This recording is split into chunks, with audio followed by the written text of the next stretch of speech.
ಓಂ ಶಾಂತಿ. ತಾರೀಕು 16/11/2024 ಪ್ರಾತಃ ಮುರಳಿ. ಮಧುರ ಮಕ್ಕಳೇ, ತಂದೆಯು ನಿಮಗೆ ಆತ್ಮೀಯ ಕಲೆಯನ್ನು ಕಲಿಸಲು ಬಂದಿದ್ದಾರೆ. ಈ ಕಲೆಯಿಂದ ನೀವು ಸೂರ್ಯ ಚಂದ್ರರಿಗಿಂತಲೂ ದೂರ ಶಾಂತಿಧಾಮಕ್ಕೆ ಹೋಗುತ್ತೀರಿ. ಪ್ರಶ್ನೆ: ವಿಜ್ಞಾನದ ಅಭಿಮಾನ ಮತ್ತು ಶಾಂತಿಯ ಅಭಿಮಾನದಲ್ಲಿ ಯಾವ ಅಂತರವಿದೆ? ಉತ್ತರ: ವಿಜ್ಞಾನದ ಅಭಿಮಾನಿಗಳು ಚಂದ್ರ ನಕ್ಷತ್ರಗಳ ಮೇಲೆ ಹೋಗಲು ಎಷ್ಟೊಂದು ಖರ್ಚು ಮಾಡುತ್ತಾರೆ. ಶರೀರಕ್ಕೆ ಕಷ್ಟ ಕೊಟ್ಟು ಹೋಗುತ್ತಾರೆ. ರಾಕೆಟ್ ಎಲ್ಲಿಯೂ ಫೇಲ್ ಆಗದಿರಲಿ ಎಂದು ಅವರಿಗೆ ಭಯವಿರುತ್ತದೆ. ನೀವು ಮಕ್ಕಳು ಶಾಂತಿಯ ಅಭಿಮಾನಿಗಳು ಕವಡೆಯೂ ಖರ್ಚಿಲ್ಲದೆ ಸೂರ್ಯ ಚಂದ್ರರಿಗೂ ದೂರ ಮೂಲವತನದಲ್ಲಿ ಹೊರಟು ಹೋಗುತ್ತೀರಿ. ನಿಮಗೆ ಯಾವುದೇ ಭಯವಿಲ್ಲ, ಏಕೆಂದರೆ ನೀವು ಶರೀರವನ್ನು ಇಲ್ಲಿಯೇ ಬಿಟ್ಟು ಹೋಗುತ್ತೀರಿ. ಓಂ ಶಾಂತಿ. ಆತ್ಮೀಯ ತಂದೆಯು ಆತ್ಮೀಯ ಮಕ್ಕಳಿಗೆ ತಿಳಿಸುತ್ತಾರೆ, ಮಕ್ಕಳು ಇದನ್ನು ಕೇಳುತ್ತಲೇ ಇರುತ್ತೀರಿ. ವಿಜ್ಞಾನಿಗಳು ಚಂದ್ರನ ಬಳಿಗೆ ಹೋಗುವ ಪ್ರಯತ್ನ ಪಡುತ್ತಿರುತ್ತಾರೆ. ಆದರೆ ಅವರು ಕೇವಲ ಚಂದ್ರನವರೆಗೆ ಹೋಗುವ ಪ್ರಯತ್ನವನ್ನೇ ಮಾಡುತ್ತಿರುತ್ತಾರೆ. ಎಷ್ಟೊಂದು ಖರ್ಚು ಮಾಡುತ್ತಾರೆ. ಮೇಲೆ ಹೋಗುವಾಗ ಬಹಳ ಭಯವಿರುತ್ತದೆ. ಈಗ ನೀವು ತಮ್ಮ ಬಗ್ಗೆ ವಿಚಾರ ಮಾಡಿ. ನೀವು ಎಲ್ಲಿನ ನಿವಾಸಿಗಳಾಗಿದ್ದೀರಿ? ಅವರಂತೂ ಚಂದ್ರನ ಕಡೆ ಹೋಗುತ್ತಾರೆ, ಆದರೆ ನೀವು ಸೂರ್ಯ ಚಂದ್ರನಿಗಿಂತಲೂ ದೂರ ಒಮ್ಮೆಲೆ ಮೂಲವತನಕ್ಕೆ ಹೋಗುತ್ತೀರಿ. ಅವರು ಮೇಲೆ ಹೋಗುತ್ತಾರೆಂದರೆ ಅವರಿಗೆ ಬಹಳಷ್ಟು ಹಣವು ಸಿಗುತ್ತದೆ. ಮೇಲೆ ಗ್ರಹಗಳಲ್ಲಿ ಸುತ್ತಾಡಿಕೊಂಡು ಬರುತ್ತಾರೆಂದರೆ ಅವರಿಗೆ ಲಕ್ಷಾಂತರ ಉಡುಗೊರೆಗಳು ಸಿಗುತ್ತವೆ. ಶರೀರದ ಕಷ್ಟವನ್ನಿಟ್ಟುಕೊಂಡು ಹೋಗುತ್ತಾರೆ. ಅವರು ವೈಜ್ಞಾನಿಕ ಶಕ್ತಿ ಉಳ್ಳವರಾಗಿದ್ದಾರೆ. ನಿಮ್ಮ ಬಳಿ ಶಾಂತಿಯ ಶಕ್ತಿ ಇದೆ.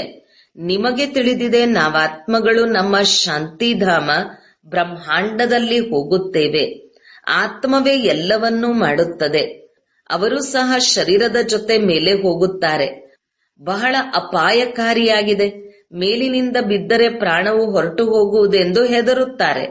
ಅವೆಲ್ಲವೂ ಶಾರೀರಿಕ ಕಲೆಗಳಾಗಿವೆ. ನಿಮಗೆ ತಂದೆಯು ಆತ್ಮೀಯ ಕಲೆಯನ್ನು ಕಲಿಸುತ್ತಾರೆ. ಈ ಕಲೆಯನ್ನು ಕಲಿಯುವುದರಿಂದ ನಿಮಗೆ ಎಷ್ಟೊಂದು ದೊಡ್ಡ ಬಹುಮಾನವು ಸಿಗುತ್ತದೆ. ನಂಬರ್ 1 ಪುರುಷಾರ್ಥದ ಅನುಸಾರ 21 ಜನ್ಮಗಳ ಬಹುಮಾನವು ಸಿಗುತ್ತದೆ. ಇತ್ತೀಚೆಗೆ ಸರ್ಕಾರವು ಲಾಟರಿಯನ್ನು ತೆಗೆಯುತ್ತದೆಯಲ್ಲವೇ? ಇಲ್ಲಿ ತಂದೆಯು ನಿಮಗೆ ಬಹುಮಾನವನ್ನು ಕೊಡುತ್ತಾರೆ. ಮತ್ತೇನು ಕಲಿಸುತ್ತಾರೆ? ನಿಮ್ಮನ್ನು ಸಂಪೂರ್ಣ ಮೇಲೆ ಕರೆದುಕೊಂಡು ಹೋಗುತ್ತಾರೆ.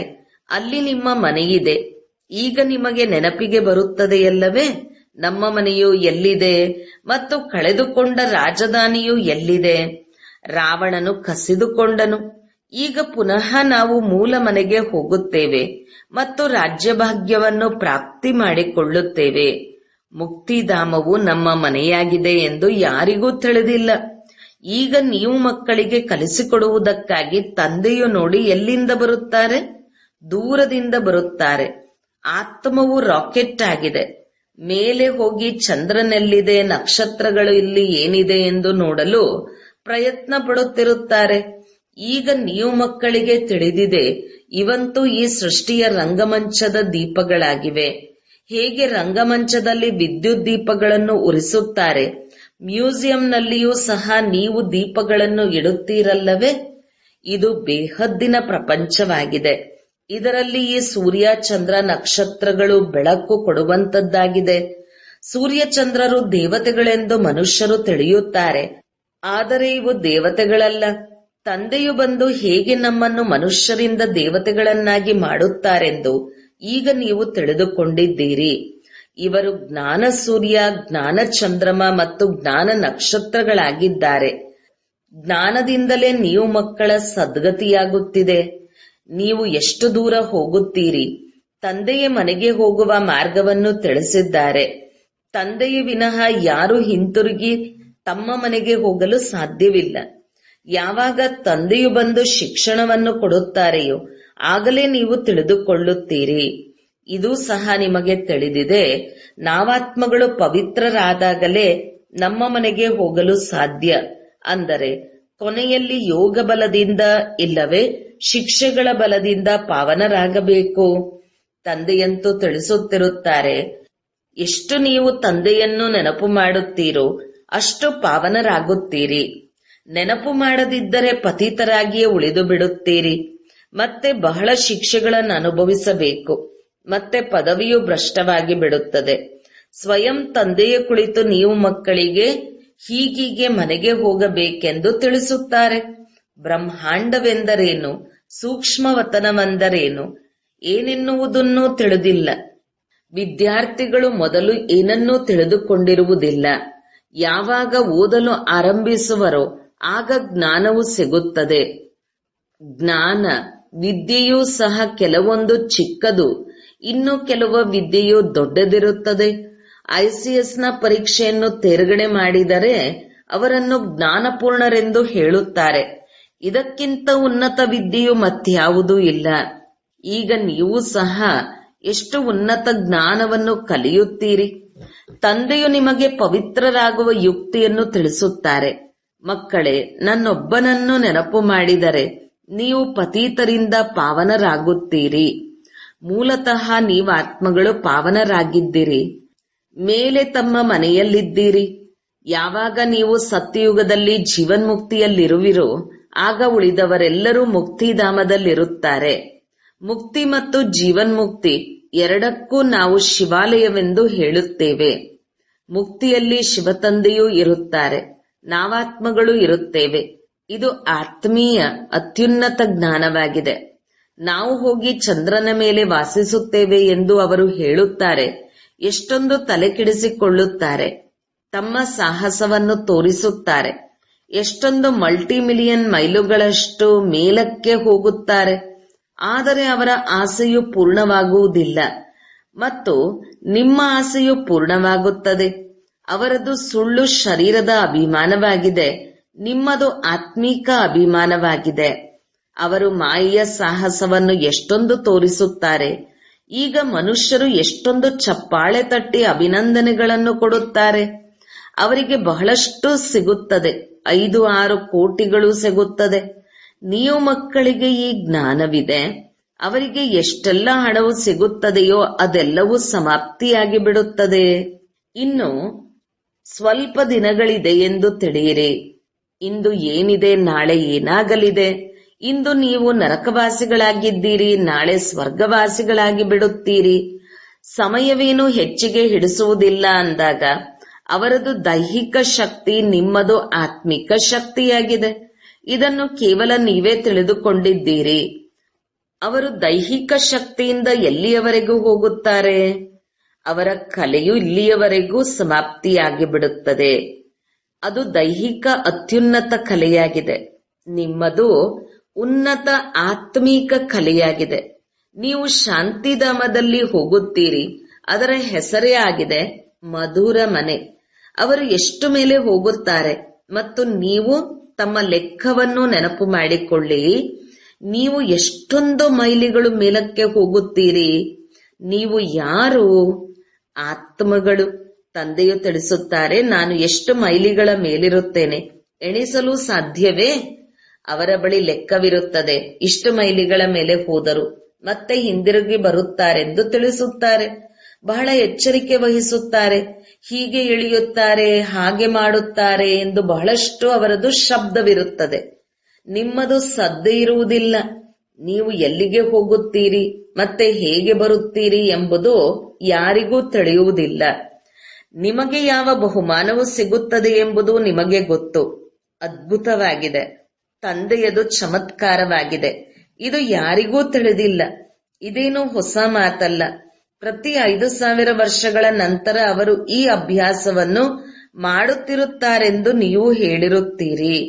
ಅಂದರೆ ನೀವು ಈ ಸೃಷ್ಟಿರೂಪಿ ನಾಟಕದ ಆದಿ ಮಧ್ಯ ಅಂತ್ಯದ ಕಾಲಾವಧಿಯನ್ನು ಬಹಳ ಚೆನ್ನಾಗಿ ತಿಳಿದುಕೊಂಡಿದ್ದೀರಿ.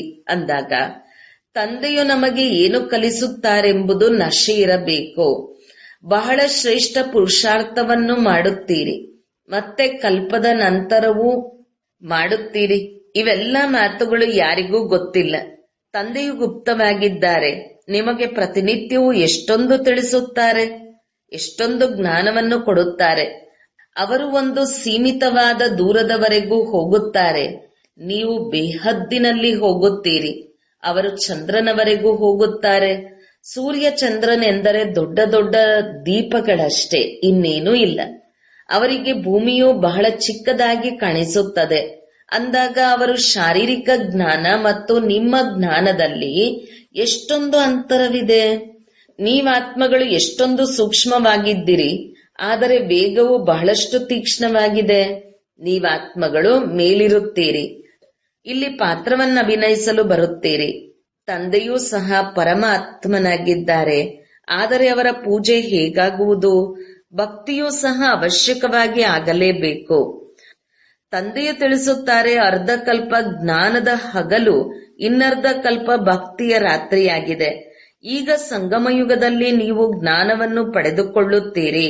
ಸತ್ಯಯುಗದಲ್ಲಂತೂ ಜ್ಞಾನ ಇರುವುದಿಲ್ಲ. ಆದ್ದರಿಂದ ಈ ಸಮಯಕ್ಕೆ ಪುರುಷೋತ್ತಮ ಸಂಗಮಯುಗವೆಂದು ಹೇಳಲಾಗುತ್ತದೆ. ಎಲ್ಲರನ್ನೂ ಪುರುಷೋತ್ತಮರನ್ನಾಗಿ ಮಾಡುತ್ತಾರೆ. ನೀವಾತ್ಮಗಳು ಎಷ್ಟೊಂದು ದೂರ ದೂರಕ್ಕೆ ಹೋಗುತ್ತೀರಿ. ನಿಮಗಿದು ಖುಷಿ ಇದೆಯಲ್ಲವೇ? ಅವರು ತಮ್ಮ ಕಲೆಯನ್ನು ತೋರಿಸುತ್ತಾರೆಂದರೆ ಅವರಿಗೆ ಬಹಳಷ್ಟು ಹಣವು ಸಿಗುತ್ತದೆ.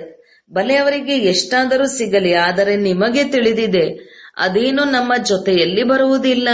ಈಗ ಶರೀರ ಬಿಟ್ಟವೆಂದರೆ ಬಿಟ್ಟೆವು, ಎಲ್ಲವೂ ಸಮಾಪ್ತಿಯಾಗಲಿದೆ. ಈಗ ನಿಮಗೆ ಎಷ್ಟೊಂದು ಅಮೂಲ್ಯ ರತ್ನಗಳು ಸಿಗುತ್ತವೆ, ಇದರ ಬೆಲೆಯನ್ನೂ ಎಣಿಸಲು ಸಾಧ್ಯವಿಲ್ಲ. ಒಂದೊಂದು ಜ್ಞಾನ ರತ್ನಗಳು ಲಕ್ಷಾಂತರ ರೂಪಾಯಿಗಳಷ್ಟು ಅಮೂಲ್ಯವಾಗಿದೆ. ಎಷ್ಟೊಂದು ಸಮಯದಿಂದ ನೀವು ಕೇಳುತ್ತಲೇ ಬರುತ್ತೀರಿ, ಗೀತೆಯಲ್ಲಿ ಎಷ್ಟೊಂದು ಅಮೂಲ್ಯ ಜ್ಞಾನವಿದೆ. ಇದೊಂದೇ ಗೀತೆಯಾಗಿದೆ, ಇದಕ್ಕೆ ಅತ್ಯಮೂಲ್ಯವೆಂದು ಹೇಳುತ್ತಾರೆ. ಸರ್ವಶಾಸ್ತ್ರಮಯಿ ಶಿರೋಮಣಿ ಶ್ರೀಮದ್ ಭಗವದ್ಗೀತೆಯಾಗಿದೆ. ಅವರು ಬಲೆ ಇದನ್ನು ನಿತ್ಯವೂ ಓದುತ್ತಿರುತ್ತಾರೆ. ಆದರೆ ಇದರ ಅರ್ಥವು ಅವರಿಗೆ ತಿಳಿದಿದೆಯೇ? ಗೀತೆಯನ್ನು ಓದುವುದರಿಂದ ಏನಾಗುವುದೆಂದು ಅವರಿಗೆ ತಿಳಿದಿಲ್ಲ. ಈಗ ತಂದೆಯು ತಿಳಿಸುತ್ತಾರೆ, ಮಕ್ಕಳೇ, ನನ್ನನ್ನು ನೆನಪು ಮಾಡಿದರೆ ನೀವು ಪಾವನರಾಗುತ್ತೀರಿ. ಅವರು ಕೇವಲ ಗೀತೆಯನ್ನು ಓದುತ್ತಾರೆ, ಆದರೆ ತಂದೆಯ ಜೊತೆ ಅವರ ಒಬ್ಬರ ಬುದ್ಧಿಯೋಗವೂ ಸಹ ಇಲ್ಲ. ತಂದೆಯನ್ನೇ ಸರ್ವವ್ಯಾಪಿ ಎಂದು ಹೇಳಿಬಿಡುತ್ತಾರೆ. ಪಾವನರಾಗುವುದಕ್ಕೂ ಸಾಧ್ಯವಿಲ್ಲ. ಈಗ ಈ ಲಕ್ಷ್ಮೀನಾರಾಯಣರ ಚಿತ್ರಗಳು ನಿಮ್ಮ ಸಮ್ಮುಖದಲ್ಲಿವೆ. ಇವರಿಗೆ ದೇವತೆಗಳೆಂದು ಹೇಳಲಾಗುತ್ತದೆ, ಏಕೆಂದರೆ ದೈವಿ ಗುಣಗಳಿವೆ. ನೀವೆಲ್ಲರೂ ಪಾವನರಾಗಿ ತಮ್ಮ ಮನೆಗೆ ಹೋಗಬೇಕು. ಹೊಸ ಪ್ರಪಂಚದಲ್ಲಿ ಇಷ್ಟೊಂದು ಜನಸಂಖ್ಯೆ ಇರುವುದಿಲ್ಲ. ಉಳಿದೆಲ್ಲ ಆತ್ಮಗಳು ತಮ್ಮ ಮನೆಗೆ ಹೋಗಬೇಕಾಗುತ್ತದೆ. ನಿಮಗೆ ತಂದೆಯೂ ಸಹ ಬಹಳ ಅದ್ಭುತವಾದ ಜ್ಞಾನವನ್ನು ಕೊಡುತ್ತಾರೆ. ಇದರಿಂದ ನೀವು ಮನುಷ್ಯರಿಂದ ಬಹಳ ಶ್ರೇಷ್ಠ ದೇವತೆಗಳಾಗುತ್ತೀರಿ. ಅಂದ ಮೇಲೆ ಇಂತಹ ವಿದ್ಯಾಭ್ಯಾಸದ ಮೇಲೆ ಅಷ್ಟೊಂದು ಗಮನವೂ ಇರಬೇಕು. ಇದು ಸಹ ನಿಮಗೆ ತಿಳಿದಿದೆ. ಕಲ್ಪದ ಹಿಂದೆ ಯಾರೆಷ್ಟು ಈ ವಿದ್ಯೆಯ ಮೇಲೆ ಗಮನ ಕೊಟ್ಟಿದ್ದರು, ಅದೇ ರೀತಿ ಈಗಲೂ ಗಮನ ಕೊಡುತ್ತಾರೆ. ಎಲ್ಲವೂ ವಿದ್ಯೆಯಿಂದಲೇ ತಿಳಿಯುತ್ತದೆ. ತಂದೆಯು ಸೇವಾ ಸಮಾಚಾರವನ್ನು ಕೇಳಿ ಖುಷಿಯಾಗುತ್ತಾರೆ. ತಂದೆಗೆ ಎಂದು ಪತ್ರವೇ ಬರೆಯದಿದ್ದರೆ ಅವರ ಬುದ್ಧಿಯು ಎಲ್ಲಿಯೋ ಕಲ್ಲು ಮುಳ್ಳಿನ ಕಡೆ ಹೊರಟು ಹೋಗಿದೆ ಎಂದು ತಿಳಿಯುತ್ತಾರೆ. ದೇಹಾಭಿಮಾನವು ಬಂದು ಬಿಟ್ಟಿದೆ, ತಂದೆಯನ್ನು ಮರೆತು ಬಿಟ್ಟಿದ್ದಾರೆ ಎಂದು ತಿಳಿದುಕೊಳ್ಳುತ್ತಾರೆ. ಇಲ್ಲದಿದ್ದರೆ ವಿಚಾರ ಮಾಡಿ, ಲವ್ ಮ್ಯಾರೇಜ್ ಆದಾಗ ಅವರಲ್ಲಿ ಪರಸ್ಪರ ಎಷ್ಟೊಂದು ಪ್ರೀತಿ ಇರುತ್ತದೆ. ಕೆಲವರ ವಿಚಾರವು ಬದಲಾಗುತ್ತದೆ ಎಂದರೆ ಮತ್ತೆ ಸ್ತ್ರೀಯನ್ನು ಕೊಲ್ಲುವ ಸಾಧ್ಯತೆಯೂ ಇದೆ. ಆದರೆ ಇಲ್ಲಿ ನಿಮ್ಮದು ತಂದೆಯ ಜೊತೆ ಲವ್ ಮ್ಯಾರೇಜ್ ಆಗಿದೆ. ತಂದೆಯು ಬಂದು ನಿಮಗೆ ತಮ್ಮ ಪರಿಚಯವನ್ನು ಕೊಡುತ್ತಾರೆ. ನೀವು ತಾವಾಗಿಯೇ ಪರಿಚಯವನ್ನು ಪಡೆಯುವುದಿಲ್ಲ, ತಂದೆಯೇ ಬರಬೇಕಾಗುತ್ತದೆ. ಯಾವಾಗ ಹಳೆಯ ಪ್ರಪಂಚವಾಗುವುದೋ ಆಗಲೇ ತಂದೆಯು ಬರುತ್ತಾರೆ. ಹಳೆಯದನ್ನು ಹೊಸದನ್ನಾಗಿ ಮಾಡಲು ಅವಶ್ಯಕವಾಗಿ ತಂದೆಯು ಸಂಗಮಯುಗದಲ್ಲಿಯೇ ಬರುತ್ತಾರೆ. ಹೊಸ ಪ್ರಪಂಚವನ್ನು ಸ್ಥಾಪನೆ ಮಾಡುವುದೇ ತಂದೆಯ ಕರ್ತವ್ಯವಾಗಿದೆ. ನಿಮ್ಮನ್ನು ಸ್ವರ್ಗದ ಮಾಲೀಕರನ್ನಾಗಿ ಮಾಡುತ್ತಾರೆಂದರೆ ಇಂತಹ ತಂದೆಯ ಜೊತೆ ಎಷ್ಟೊಂದು ಪ್ರೀತಿ ಇರಬೇಕು. ಆದರೆ ಬಾಬಾ, ನಾವು ಮರೆತು ಹೋಗುತ್ತೇವೆಂದು ಏಕೆ ಹೇಳುತ್ತೀರಿ? ಎಷ್ಟು ಶ್ರೇಷ್ಠಾತಿ ಶ್ರೇಷ್ಠ ತಂದೆಯಾಗಿದ್ದಾರೆ. ಅವರಿಗಿಂತ ಶ್ರೇಷ್ಠರು ಮತ್ಯಾರೂ ಇಲ್ಲ. ಮನುಷ್ಯರು ಮುಕ್ತಿಗಾಗಿ ಎಷ್ಟೊಂದು ತಲೆಕೆಡಿಸಿಕೊಳ್ಳುತ್ತಾರೆ. ಉಪಾಯಗಳನ್ನು ಮಾಡುತ್ತಾರೆ. ಎಷ್ಟೊಂದು ಸುಳ್ಳು ಮೋಸವೂ ನಡೆಯುತ್ತಿದೆ. ಮಹರ್ಷಿ ಮೊದಲಾದವರಿಗೆ ಎಷ್ಟೊಂದು ಹೆಸರಿದೆ. ಸರ್ಕಾರವು 10-20 ಎಕರೆ ಜಮೀನನ್ನು ಕೊಡುತ್ತದೆ. ಅಂದರೆ ಸರ್ಕಾರವು ಅಧಾರ್ಮಿಕವೆಂದಲ್ಲ. ಇದರಲ್ಲಿ ಕೆಲವು ಮಂತ್ರಿಗಳು ಧಾರ್ಮಿಕರಿದ್ದಾರೆ, ಇನ್ನು ಕೆಲವರು ಅಧಾರ್ಮಿಕರಿದ್ದಾರೆ. ಕೆಲವರು ಧರ್ಮವನ್ನು ಒಪ್ಪುವುದೇ ಇಲ್ಲ. ಧರ್ಮವೇ ಶಕ್ತಿ ಎಂದು ಹೇಳಲಾಗುತ್ತದೆ. ಕ್ರಿಶ್ಚಿಯನ್ನರಲ್ಲಿ ಶಕ್ತಿ ಇತ್ತಲ್ಲವೇ? ಇಡೀ ಭಾರತವನ್ನೇ ವಶಪಡಿಸಿಕೊಂಡರು. ಈಗ ಭಾರತದಲ್ಲಿ ಯಾವುದೇ ಶಕ್ತಿ ಇಲ್ಲ. ಎಷ್ಟೊಂದು ಹೊಡೆದಾಟ, ಜಗಳವಿದೆ. ಇದೇ ಭಾರತವು ಏನಾಗಿತ್ತು? ತಂದೆಯು ಹೇಗೆ ಇಲ್ಲಿಗೆ ಬರುತ್ತಾರೆಂಬುದು ಯಾರಿಗೂ ತಿಳಿದಿಲ್ಲ. ಮಗಧ ದೇಶದಲ್ಲಿ ಬರುತ್ತಾರೆ. ಎಲ್ಲಿ ಮೀನು ಮೊಸಳೆಗಳಿರುತ್ತವೆ ಎಂದು ನೀವು ತಿಳಿದುಕೊಂಡಿದ್ದೀರಿ. ಎಲ್ಲವನ್ನೂ ತಿಂದು ಬಿಡುವಂತಹ ಮನುಷ್ಯರಿದ್ದಾರೆ. ಭಾರತವು ಎಲ್ಲದಕ್ಕಿಂತ ಹೆಚ್ಚಿನ ವೈಷ್ಣವನಾಗಿತ್ತು. ಇದು ವೈಷ್ಣವ ರಾಜ್ಯವಲ್ಲವೇ? ಈ ಮಹಾನ್ ಪವಿತ್ರ ದೇವತೆಗಳೆಲ್ಲಿ? ಆದರೆ ಇಂದು ನೋಡಿ, ಏನೇನು ವಶಪಡಿಸಿಕೊಳ್ಳುತ್ತಾ ಹೋಗುತ್ತಾರೆ. ನರಭಕ್ಷಕರಾಗಿ ಬಿಡುತ್ತಾರೆ. ಭಾರತದ ಸ್ಥಿತಿಯು ಏನಾಗಿ ಬಿಟ್ಟಿದೆ. ಈಗ ನಿಮಗೆ ತಂದೆಯು ಎಲ್ಲಾ ರಹಸ್ಯವನ್ನು ತಿಳಿಸುತ್ತಾರೆ. ಮೇಲಿನಿಂದ ಹಿಡಿದು ಕೆಳಗಿನ ತನಕ ಪೂರ್ಣ ಜ್ಞಾನವನ್ನು ಕೊಡುತ್ತಾರೆ. ಮೊಟ್ಟ ಮೊದಲಿಗೆ ನೀವೇ ಈ ಪೃಥ್ವಿಯಲ್ಲಿ ಇರುತ್ತೀರಿ. ನಂತರ ಜನಸಂಖ್ಯೆಯು ವೃದ್ಧಿಯಾಗುತ್ತಾ ಹೋಗುತ್ತದೆ. ಇನ್ನು ಸ್ವಲ್ಪ ಸಮಯದಲ್ಲಿ ಹಾಹಾಕಾರವಾಗಿ ಬಿಡುತ್ತದೆ. ಎಲ್ಲರೂ ಅಯ್ಯೋ ಅಯ್ಯೋ ಎನ್ನುತ್ತಿರುತ್ತಾರೆ. ಸ್ವರ್ಗದಲ್ಲಿ ನೋಡಿ ಎಷ್ಟೊಂದು ಸುಖವಿದೆ. ಈ ಗುರಿ ಧ್ಯೇಯದ ಚಿತ್ರವನ್ನು ನೋಡಿ. ಇವೆಲ್ಲವನ್ನು ನೀವು ಮಕ್ಕಳು ಧಾರಣೆ ಮಾಡಬೇಕು. ಇದು ಎಷ್ಟು ದೊಡ್ಡ ವಿದ್ಯೆಯಾಗಿದೆ. ತಂದೆಯು ಎಷ್ಟು ಸ್ಪಷ್ಟ ಮಾಡಿ ತಿಳಿಸಿಕೊಡುತ್ತಾರೆ. ಮಾಲೆಯ ರಹಸ್ಯವನ್ನು ತಿಳಿಸಿದ್ದಾರೆ. ಮಾಲೆಯಲ್ಲಿ ಮೇಲೆ ಶಿವ ತಂದೆಯ ಗುರುತಾಗಿ ಹೂವನ್ನು ತೋರಿಸುತ್ತಾರೆ. ನಂತರ ಜೋಡಿಮಣಿಗಳು ಪ್ರವೃತ್ತಿ ಮಾರ್ಗವಾಗಿದೆಯಲ್ಲವೇ? ನಿವೃತ್ತಿ ಮಾರ್ಗದವರಿಗಂತೂ ಮಾಲೆಯನ್ನು ಜಪಿಸುವ ನಿಯಮವಿಲ್ಲ. ಇದು ದೇವತೆಗಳ ಮಾಲೆಯಾಗಿದೆ. ಅವರು ಹೇಗೆ ರಾಜ್ಯವನ್ನು ಪಡೆದುಕೊಂಡಿದ್ದಾರೆ. ನಿಮ್ಮಲ್ಲಿಯೂ ನಂಬರ್ ವಾರ್ ಇದ್ದಾರೆ. ಕೆಲವರು ನಿರ್ಭಯವಾಗಿ ಯಾರಿಗೆ ಬೇಕಾದರೂ ತಿಳಿಸುತ್ತಾರೆ. ಬನ್ನಿ, ನಾವು ನಿಮಗೆ ಇಂತಹ ಮಾತುಗಳನ್ನು ತಿಳಿಸುತ್ತೇವೆ. ಅದನ್ನು ಮತ್ಯಾರೂ ತಿಳಿಸಲು ಸಾಧ್ಯವಿಲ್ಲ. ಶಿವ ತಂದೆಯ ವಿನಃ ಮತ್ಯಾರಿಗೂ ಇದು ತಿಳಿದೇ ಇಲ್ಲ. ಅವರಿಗೆ ಈ ರಾಜಯೋಗವನ್ನು ಯಾರು ಕಲಿಸಿದರು? ಬಹಳ ರಮಣೀಕವಾಗಿ ತಿಳಿಸಬೇಕು. ಮನುಷ್ಯರೇ 84 ಜನ್ಮಗಳನ್ನು ಹೇಗೆ ಪಡೆದುಕೊಂಡರು. ದೇವತಾ, ಕ್ಷತ್ರಿಯ, ವೈಶ್ಯ, ಶೂದ್ರ. ತಂದೆಯು ಎಷ್ಟು ಸಹಜವಾದ ಜ್ಞಾನವನ್ನು ತಿಳಿಸುತ್ತಾರೆ. ಮತ್ತು ಪವಿತ್ರರೂ ಆಗಬೇಕು. ಆಗಲೇ ಶ್ರೇಷ್ಠ ಪದವಿಯನ್ನು ಪಡೆಯುತ್ತೀರಿ. ಇಡೀ ವಿಶ್ವದಲ್ಲಿ ಶಾಂತಿ ಸ್ಥಾಪನೆ ಮಾಡುವವರು ನೀವಾಗಿದ್ದೀರಿ. ತಂದೆಯು ನಿಮಗೆ ರಾಜ್ಯಭಾಗ್ಯವನ್ನು ಕೊಡುತ್ತಾರೆ. ದಾತನಾಗಿದ್ದಾರಲ್ಲವೇ? ಅವರು ಏನನ್ನೂ ಪಡೆದುಕೊಳ್ಳುವುದಿಲ್ಲ. ನಿಮ್ಮ ವಿದ್ಯೆಗೆ ಇದೇ ಬಹುಮಾನವಾಗಿದೆ. ಇಂತಹ ಬಹುಮಾನವನ್ನು ಮತ್ಯಾರೂ ಕೊಡುವುದಿಲ್ಲ. ಅಂದ ಮೇಲೆ ಇಂತಹ ತಂದೆಯನ್ನು ಏಕೆ ಪ್ರೀತಿ ಮಾಡುವುದಿಲ್ಲ? ಲೌಕಿಕ ತಂದೆಯನ್ನಂತೂ ಜನ್ಮಪೂರ್ತಿ ನೆನಪು ಮಾಡುತ್ತೀರಿ. ಪಾರಲೌಕಿಕ ತಂದೆಯನ್ನು ಏಕೆ ನೆನಪು ಮಾಡುವುದಿಲ್ಲ? ತಂದೆಯು ತಿಳಿಸುತ್ತಾರೆ, ಇದು ಯುದ್ಧದ ಮೈದಾನವಾಗಿದೆ. ಆದ್ದರಿಂದ ಪಾವನರಾಗುವುದರಲ್ಲಿ ಸಮಯ ಹಿಡಿಸುತ್ತದೆ. ಯುದ್ಧವು ಯಾವಾಗ ಪೂರ್ಣವಾಗುತ್ತದೆಯೋ ಅಷ್ಟು ಸಮಯ ಹಿಡಿಸುತ್ತದೆ. ಯಾರು ಆರಂಭದಲ್ಲಿ ಬಂದರೋ ಅವರು ಪೂರ್ಣ ಪಾವನರಾಗುತ್ತಾರೆಂದಲ್ಲ. ತಂದೆಯು ತಿಳಿಸುತ್ತಾರೆ, ಮಾಯೆಯ ಯುದ್ಧವು ಬಹಳ ಜೋರಾಗಿ ನಡೆಯುತ್ತದೆ. ಒಳ್ಳೊಳ್ಳೆಯವರನ್ನು ಸಹ ಮಾಯೆಯು ಗೆದ್ದು ಬಿಡುತ್ತದೆ. ಇಷ್ಟೊಂದು ಶಕ್ತಿಶಾಲಿಯಾಗಿದೆ. ಯಾರು ಬೀಳುವರೋ ಅವರು ಮತ್ತೆ ಮುರುಳಿಯನ್ನು ಎಲ್ಲಿಂದ ಕೇಳುತ್ತಾರೆ? ಸೇವಾ ಕೇಂದ್ರಕ್ಕೆ ಬರುವುದೇ ಇಲ್ಲವೆಂದರೆ ಅವರಿಗೆ ಮುರುಳಿಯು ಹೇಗೆ ತಿಳಿಯುತ್ತದೆ? ಮಾಯೆಯು ಒಮ್ಮೆಲೆ ಕನಿಷ್ಠರನ್ನಾಗಿ ಮಾಡಿಬಿಡುತ್ತದೆ. ಮುರುಳಿಯನ್ನು ಕೇಳಿದಾಗಲೇ ಜಾಗೃತರಾಗುತ್ತಾರಲ್ಲವೇ?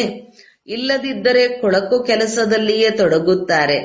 ಯಾರಿಗಾದರೂ ಬುದ್ಧಿವಂತ ಮಕ್ಕಳಿದ್ದರೆ ಅವರಿಗೆ ತಿಳಿಸಬೇಕು, ನೀವು ಮಾಯೆಗೆ ಹೇಗೆ ಸೋತು ಹೋಗಿದ್ದಿರಿ. ತಂದೆಯು ನಿಮಗೆ ಏನನ್ನು ತಿಳಿಸುತ್ತಾರೆ, ಎಲ್ಲಿಗೆ ಹೋಗಬೇಕು ಎಂದು ಹೇಳಬೇಕು. ಇವರನ್ನು ಮಾಯೆಯು ತಿನ್ನುತ್ತಿದೆ ಎಂಬುದನ್ನು ನೋಡಿದರೆ ಅವರನ್ನು ಇದರಿಂದ ಪಾರು ಮಾಡುವ ಪ್ರಯತ್ನ ಪಡಬೇಕು. ಮಾಯೆಯು ಅವರನ್ನು ಪೂರ್ಣ ನುಂಗಿ ಹಾಕಲು ಬಿಡಬಾರದು. ಅವರು ಪುನಃ ಜಾಗೃತರಾಗಬೇಕು. ಇಲ್ಲದಿದ್ದರೆ ಶ್ರೇಷ್ಠ ಪದವಿಯನ್ನು ಪಡೆಯುವುದಿಲ್ಲ. ಸದ್ಗುರುವಿನ ನಿಂದನೆ ಮಾಡಿಸುತ್ತಾರೆ. ಒಳ್ಳೆಯದು, ಮಧುರಾತಿ ಮಧುರ ಅಗಲಿ ಹೋಗಿ ಮರಳಿ ಸಿಕ್ಕಿರುವಂತಹ ಮಕ್ಕಳಿಗೆ ಪ್ರೀತಿಯ ಮಾತಾಪಿತಾ ಬಾಪ್ದಾದರವರ ನೆನಪು, ಪ್ರೀತಿ ಹಾಗೂ ನಮಸ್ತೆ. ಆತ್ಮೀಯ ಮಕ್ಕಳಿಗೆ ಆತ್ಮೀಯ ತಂದೆಯ ನಮಸ್ತೆ. ಧಾರಣೆಗಾಗಿ ಮುಖ್ಯ ಸಾರ. 1. ತಂದೆಯಿಂದ ಶಾಂತಿಯ ಕಲೆಯನ್ನು ಕಲಿತು ಈ ಸೀಮಿತವಾದ ಪ್ರಪಂಚದಿಂದ ದೂರ ಬೇಹದ್ದಿನಲ್ಲಿ ಹೋಗಬೇಕು. ಈ ನಶೆ ಇರಲಿ. ತಂದೆಯು ನಮಗೆ ಎಷ್ಟೊಂದು ಸುಂದರ ಜ್ಞಾನವನ್ನು ಕೊಟ್ಟು ಎಷ್ಟು ದೊಡ್ಡ ಬಹುಮಾನವನ್ನು ಕೊಡುತ್ತಾರೆ. 2. ನಿರ್ಭಯರಾಗಿ ಬಹಳ ಮಧುರ ಶೈಲಿಯಿಂದ ಸೇವೆ ಮಾಡಬೇಕು. ಮಾಯೆಯ ಯುದ್ಧದಲ್ಲಿ ಶಕ್ತಿಶಾಲಿಗಳಾಗಿ ವಿಜಯವನ್ನು ಪಡೆಯಬೇಕು. ಮುರಳಿಯನ್ನು ಕೇಳಿ ಜಾಗೃತರಾಗಿರಬೇಕು ಮತ್ತು ಎಲ್ಲರನ್ನೂ ಜಾಗೃತಗೊಳಿಸಬೇಕು. ವರದಾನ: ಪರಮ ಪೂಜ್ಯರಾಗಿ ಪರಮಾತ್ಮನ ಪ್ರೀತಿಯ ಅಧಿಕಾರವನ್ನು ಪ್ರಾಪ್ತಿ ಮಾಡಿಕೊಳ್ಳುವಂತಹ ಸಂಪೂರ್ಣ ಸ್ವಚ್ಛ ಆತ್ಮಭವ. ನಾನು ಪೂಜ್ಯ ಆತ್ಮನಾಗಿದ್ದೇನೆ. ಈ ಶರೀರರೂಪಿ ಮಂದಿರದಲ್ಲಿ ವಿರಾಜಮಾನವಾಗಿದ್ದೇನೆ. ಸದಾ ಈ ಸ್ಮೃತಿ ಜೀವನದಲ್ಲಿ ತೆಗೆದುಕೊಂಡು ಬರಬೇಕು. ಇಂತಹ ಪೂಜ್ಯ ಆತ್ಮರೇ ಸರ್ವರಿಗೆ ಪ್ರಿಯರಾಗಿದ್ದಾರೆ. ಅವರ ಜಡ ಮೂರ್ತಿಯೂ ಸಹ ಎಲ್ಲರಿಗೂ ಪ್ರಿಯವಾಗುತ್ತದೆ. ಕೆಲವರು ಪರಸ್ಪರ ಜಗಳ ಮಾಡುತ್ತಾರೆ, ಆದರೆ ಮೂರ್ತಿಯನ್ನು ಪ್ರೀತಿ ಮಾಡುತ್ತಾರೆ, ಏಕೆಂದರೆ ಅದರಲ್ಲಿ ಪವಿತ್ರತೆ ಇದೆ. ಅಂದಾಗ ತಮ್ಮೊಂದಿಗೆ ತಾವೇ ಕೇಳಿಕೊಳ್ಳಿ, ಮನಸ್ಸು ಬುದ್ಧಿ ಸಂಪೂರ್ಣ ಸ್ವಚ್ಛವಾಗಿದೆಯೇ? ಸ್ವಲ್ಪವಾದರೂ ಅಸ್ವಚ್ಛತೆ ಮಿಕ್ಸ್ ಆಗಿಲ್ಲ ತಾನೆ? ಯಾರು ಹಾಗೆ ಸಂಪೂರ್ಣ ಸ್ವಚ್ಛವಾಗಿರುತ್ತಾರೆ ಅವರೇ ಪರಮಾತ್ಮನ ಪ್ರೀತಿಗೆ ಅಧಿಕಾರಿಯಾಗಿದ್ದಾರೆ. ಸ್ಲೋಗನ್: ಜ್ಞಾನದ ಖಜಾನೆಯನ್ನು ಸ್ವಯಂನಲ್ಲಿ ಧಾರಣೆ ಮಾಡಿ ಸದಾ ಪ್ರತಿಯೊಂದು ಕರ್ಮ ತಿಳುವಳಿಕೆಯಿಂದ ಮಾಡುವವರೇ ಜ್ಞಾನಿ ಆತ್ಮರಾಗಿದ್ದಾರೆ. ಓಂ ಶಾಂತಿ.